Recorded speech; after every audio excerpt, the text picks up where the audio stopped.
President and founder of the creditrepairshop.com, and in today's video we're going to talk about bad credit. We're going to talk about having too much debt. We're going to talk about having low credit score, and we're going to talk about not being able to pay your debt. I was watching a Tony Robbins video, one from way back when he was a lot younger. I don't know how old he was, probably in his 20s or early 30s, and one that he had just recently made for one of his coaching programs. And he had talked about people need to understand where they're at, and what he meant by that is your people will apply information to a problem that they have, but they were not specific enough about their problem. So when they applied that solution to it, it just didn't work. And this is something that we've ran into with the Credit Repair Shop, that we try to get our clients to get full clarity about where they're at with either credit repair or too much debt. Like, what is actually causing the problems that you have? Because you might have bad credit, not because you've not paid your bills, it's because you have too much debt. You might have bad credit because you got a lot of bad stuff on your credit reports. You might have a low credit score simply because you have too much debt. So there's solutions to all of those, but you got to have clarity about what it is that you're facing, and then what you need to do and apply that solution. Now, before I get started, another thing that Tony Robbins talked about is he said that there's information out there all over the place. You got YouTube, TikTok, podcasts, books, radio shows, coaching programs, information is all over the place. And he said if it was just about information, everybody would have all of their problems solved. But what Tony Robbins said is that it's 80% of actions, the actions that you take. And this is something that I've applied in my life, and this is something that we try to get our clients to understand, is that if you take action, you will start to see over time the different adjustments that you have to make. But if you don't take massive action, or even just taking some action, like some of the times you can take a little bit of action and you can see results. Some of the times you have to take massive action to see results. And the reason why is because you're going to have to make adjustments. But if you have all of the information, take little action, you're not going to get results, even though that information is credible. So now let's talk about it real quick. When we talk to people who come to us, they're going to be in one of these categories. They're going to say, I got bad credit, and we'll have a talk with them and look at it. They might have charge-offs. Let me change my color here. They might have charge-offs. They might have some collections. Inaccurate information, like the addresses. When they filled out applications, it was put into the system with their name wrong, so they got aliases for their name. There could be, some type of duplicated accounts. You could have a charge-off, and then it was sold to a collector, and then it was sold to another collector. So you could have multiple collections on there for the same account, but because it was sold from one collector to another collector, it's duplicated on there. Regardless of what that information is, when you're dealing with bad credit, is that we get that information, we have a consultation with you, and we'll tell you straight up, is this credit repair situation, or if you're going to fall into one of these other categories. Now, some people come to us and they have too much debt, and they're thinking that they have bad credit because they have too much debt. Well, they think they have bad credit, but it's really because when we identify what's going on is that they have too much debt. And they're actually thinking bad credit, but this is what they're actually looking at that determines that they got bad credit. Is they're saying, I got bad credit because I got a low credit score, when you could have a low credit score because you have too much debt. So you may not actually need credit repair if you're just dealing with a low score and you have too much debt. So when I say too much debt, that means that you're paying your debt. You might be paying the minimum payments, but you're paying your debt. But because you have that debt to income ratio that's too high, your debt to income ratio is too high, it makes you have a low score. So if you were to come to us and we were to review your credit reports, we would have a conversation with you about, okay, can you, and I've asked this question to people, and I don't know if they ever just maybe didn't think about it in the way that I asked them, is I said, can you get yourself out of your situation if you were able to budget your money better? Like, I'll just straight up ask them that question, and some of the people, they'll pause. And I believe the reason why they will pause is because they're thinking about the actions that they would have to take. So if you think about this, if you're spending too much money, let's just say you have the income, but you're spending too much money on your debt, can you put the actions in place that's going to allow you to start to lower your debt? That means that you're going to have to budget. You got to set up a budget, number one. So you got to set up a budget. That takes action. That takes brain power, brain energy. And then you're going to have to stick to it. Can you do that?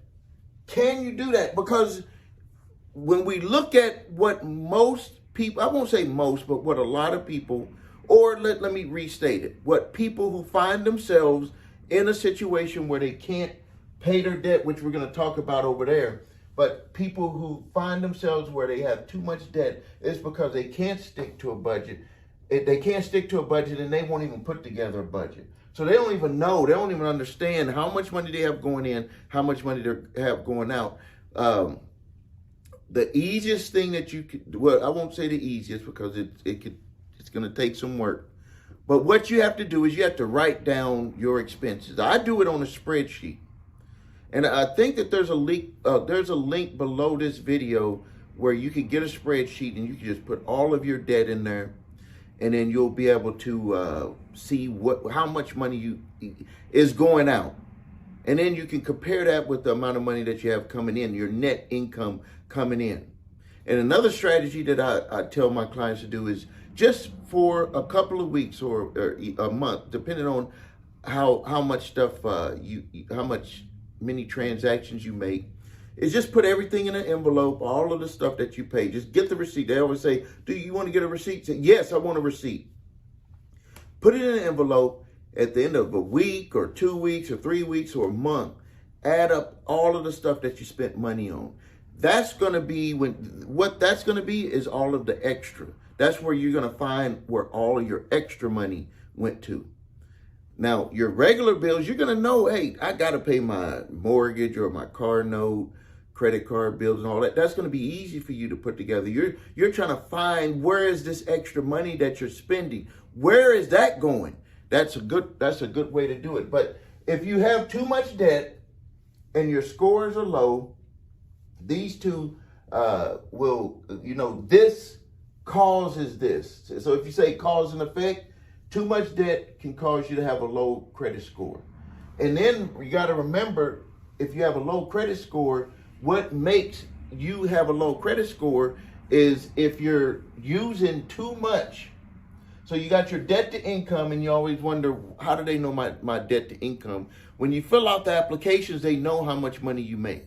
You tell them on there, you state it. And the credit card companies actually once a year will send a notification when you log into your account. You will see that they'll say, can you update your income, or just tell us what your income is.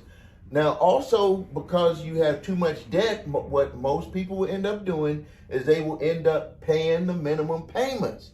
So if you have a credit card, I'll use this for example. If you have a credit card, the max that you should use of the available credit is 30%. So let's just say you got zero here and you got a $2,000 credit available credit. You only need to use 30% of that. So 30%, 300 would be, if it's 1,000, so 600 max. Now, let me tell you a little strategy that you could utilize to offset to where you won't hurt your score. I just had a conversation with a client about that because he was like, well, my scores, I paid my whole credit cards, I pay them, that either pays them off or pays them down by the due date. And I said, that's fine. That works for you for your payment history. But let me show you what it works against you for your score. So what you have to do is you have to pay that down to 30% by your statement date. Now, you're probably wondering, well, what do you mean by statement date? You probably got a notification, or when you get that statement in the mail, what you should do is look at that date on there, that statement date. Because what happens on that statement date is that's when that creditor, and we're talking about credit cards, reports how much of a balance you have.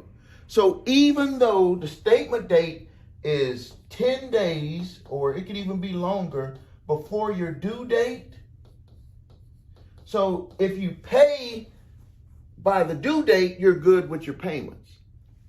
But if you have over 30% that you're using on your card by the statement date, your credit scores are going to go down because they're going to say that you're utilizing your utilization of your card, or if you have multiple cards, is too high. And it's not that they're like saying that it's too high, because you can use your cards any way that you want.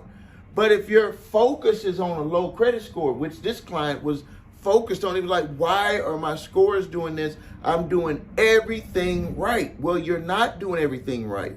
Remember, you get the information and you apply it the right way to your specific situation. His situation was he was overusing his cards, and then he was paying them off or paying them down by the due date, and then reusing them throughout the month for whatever he had to use it for. But that statement date, it was showing that it was over. On one of them, he was at 70%.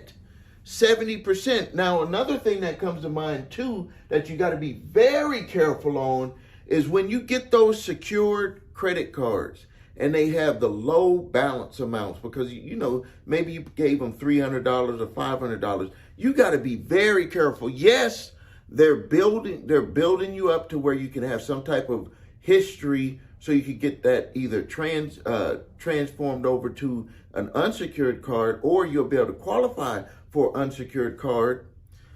But you have to be very careful, because you can utilize, you're thinking, hey, this is my money anyways.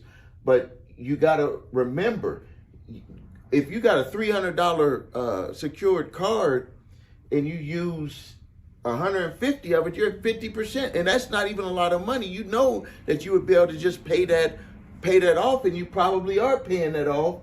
But if you don't do it by the statement date, you're going to get penalized with that. So, but understanding where you might be though. So now, let's back up. Remember I said, applying information to what you are, to your specific situation. So let's just say that you have a low score and you're trying to build yourself up to be able to get a higher score. Then yes, you could get secured cards. You could get all of these types of things to build yourself up to be able to get a higher score. And then, but you just have to watch out with that 30%. You just got to watch out with that. So in the situation is different with each one. If you already have accounts and you're wondering why your scores are low, this is potentially the reason, unless you have issues with your credit. It's going to be too much debt to income, and it's going to be utilization on your accounts. That's going to pull your scores down. If you do that, you're going to see that your scores will start to go back up.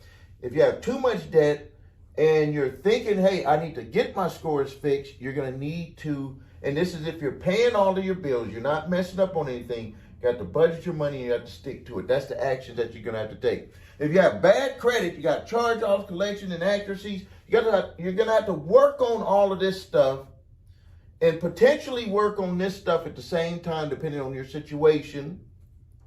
And then you're going to start to see your scores go up. So you can see you got a little bit that you got to go, more that you got to go to be able to get that taken care of. Here, you just take it with here and here. Now, let's get over to here.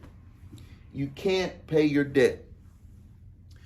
And this goes into where I tell clients, or not clients, we tell people who are interested in working with us that you should not be working with credit repair. You should not be focused on credit repair right now. Just think about this. If you can't pay your bills, why would you focus on credit repair? The reason why, and it makes sense, is because you believe that if I have good credit, I'm going to be able to get myself into a better situation. And that, when you think about it, yes, but logically thinking about your situation, no.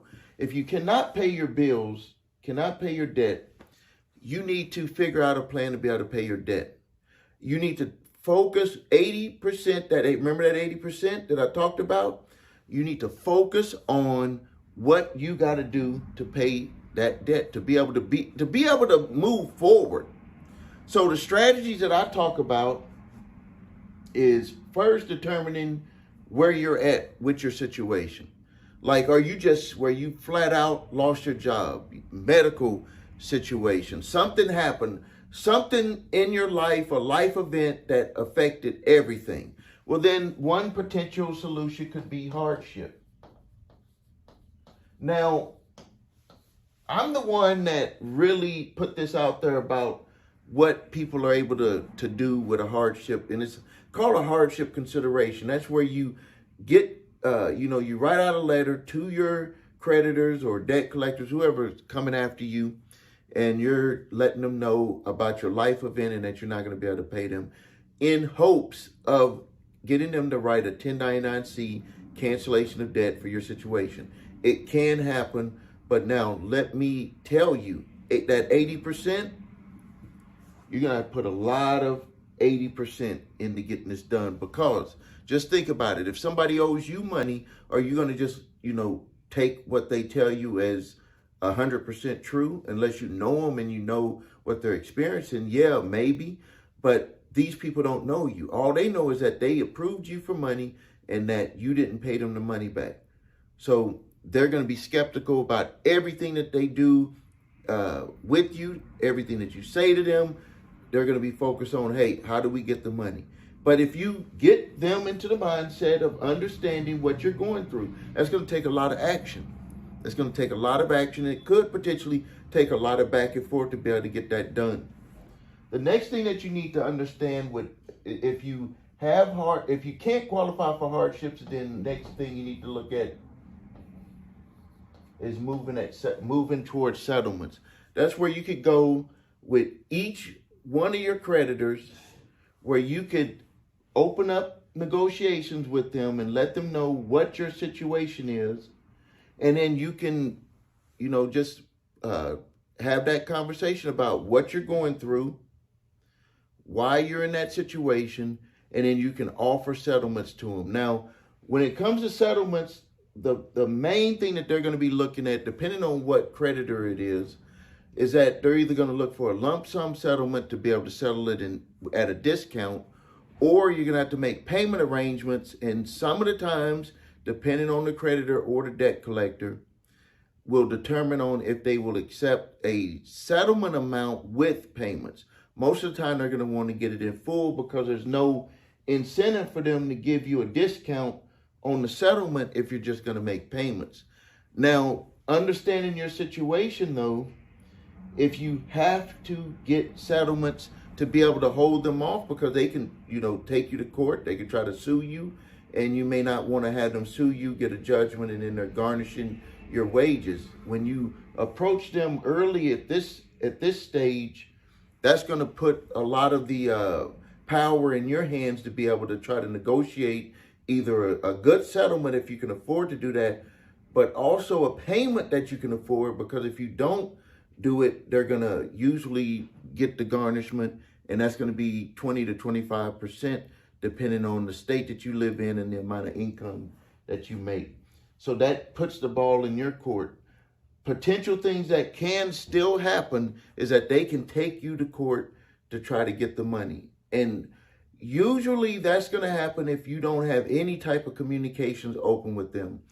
Dealing with debt collection companies, dealing with original creditors that you owe money to, even though the account has been charged off. And when the account is charged off, that does not mean that you don't owe the money. That's a total misconception that a lot of people have from watching some of the other videos on YouTube.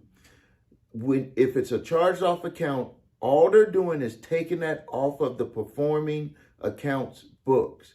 They can't lie to their investors and say that your account is making payments to them when it's not making payments to them. So they take them off, and they do this every month. And with a charge off, it's going to take 3 to 6 months, depending on what type of account it is.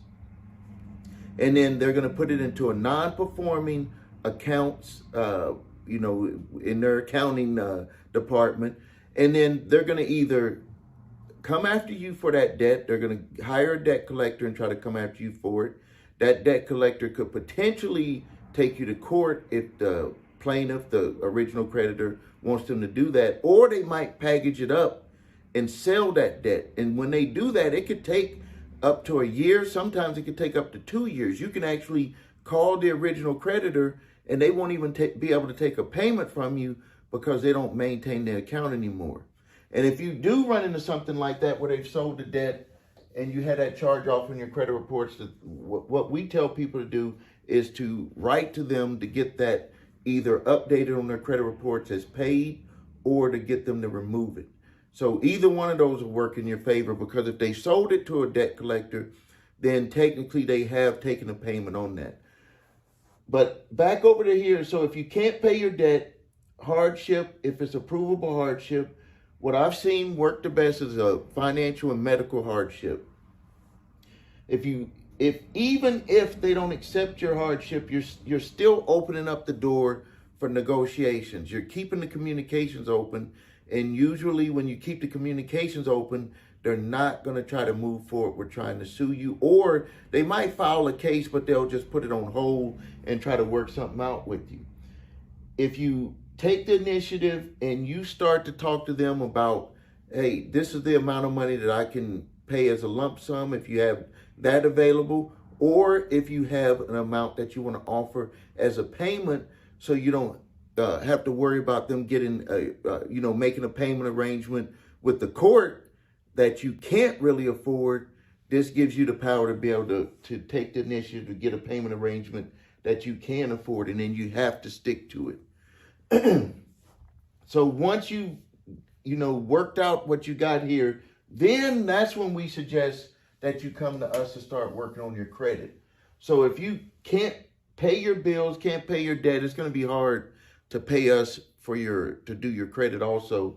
We do help clients with hardships. We do help clients with settlements, but that's a case-by-case basis, and we would tell you up front what we would charge to be able to do that for you. When we do that, we take the phone calls, we make the phone calls, and we negotiate the settlements. That's what we do with those.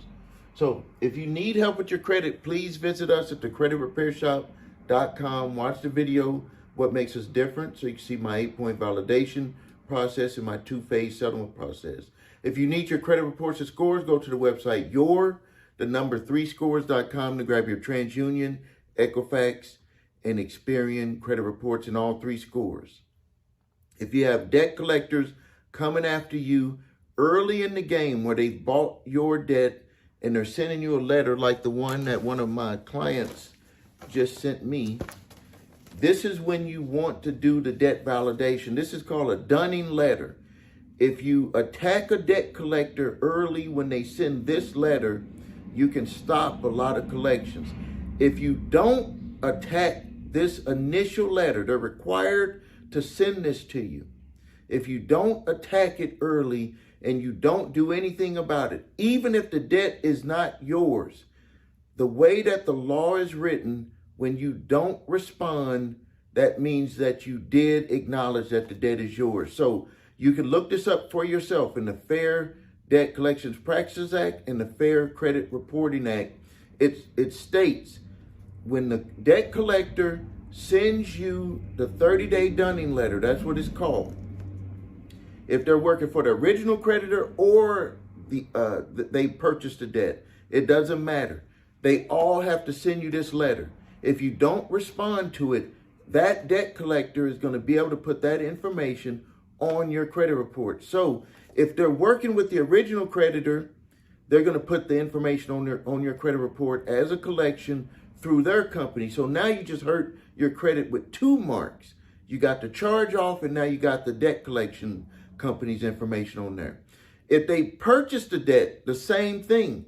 It's just that you won't be dealing with the original creditor with the negotiations or with the solution that you might try to come up with.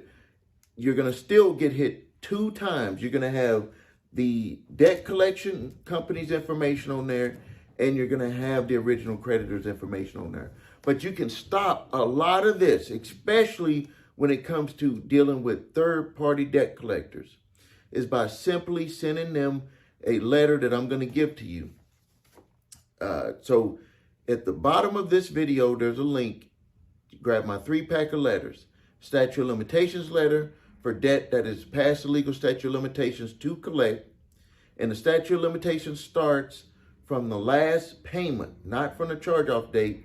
We made an update now from the last payment. So look at your state's statute of limitations. It's different for every state. I've just made a video talking about all 50 states for the statute of limitations.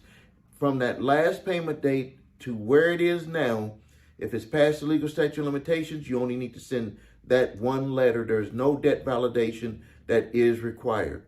If it's not past the legal statute of limitations to collect, then you need to send the letter that I give you called a cease and desist collection activities letter. This is going to ask them a lot of questions that they're not going to expect you to ask. And then I give you a debt validation letter because some of the times they'll send some stuff and they won't send everything that you need to send. So I do ask for a donation on those. It's well worth it, especially like the one here. This debt was for $18,000.